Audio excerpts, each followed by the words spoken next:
या शाळेत इयत्ता चौथी या वर्गात शिकते.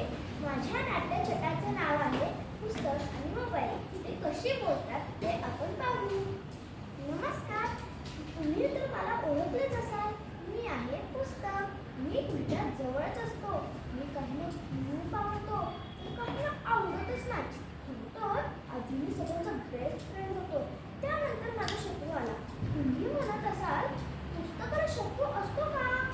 हां, असतो. तो म्हणजे मोबाईल. हॅलो गाईज, मी आहे मोबाईल. तुम्ही तर मला फारच चांगले ओळखता. मी तुमच्या जवळच असतो, म्हणजे सोबत जेवताना असतो. मी तसं फेमस आहे ना, मला कुठल्याही गोष्टीचा त्रास होत नाही. पण मला एका गोष्टीचा फार त्रास होतो की तुमची बोटं असं तर टोचत असतात. हा मोबाईल आल्यापासून ना माझा कोणीही वापर करत नाही. अरे अरे, असं का बोलतोस? ही पोरं माझ्यात वाचून कोणी शिक्षक, तर कोणी डॉक्टर, तर कोणी पोलीस झाले. आणि हा, परीक्षा आली की मला जवळ करतात. परीक्षा संपली की कुठल्या तरी कोपऱ्यात पडतो. हां, हे मात्र खरे. परीक्षा संपली की नुसते मला घेऊन गेम खेळत बसतात.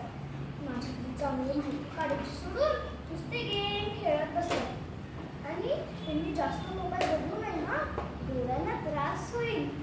तुम्ही माझा किती पण वापर करा, तुम्हाला त्रास होणार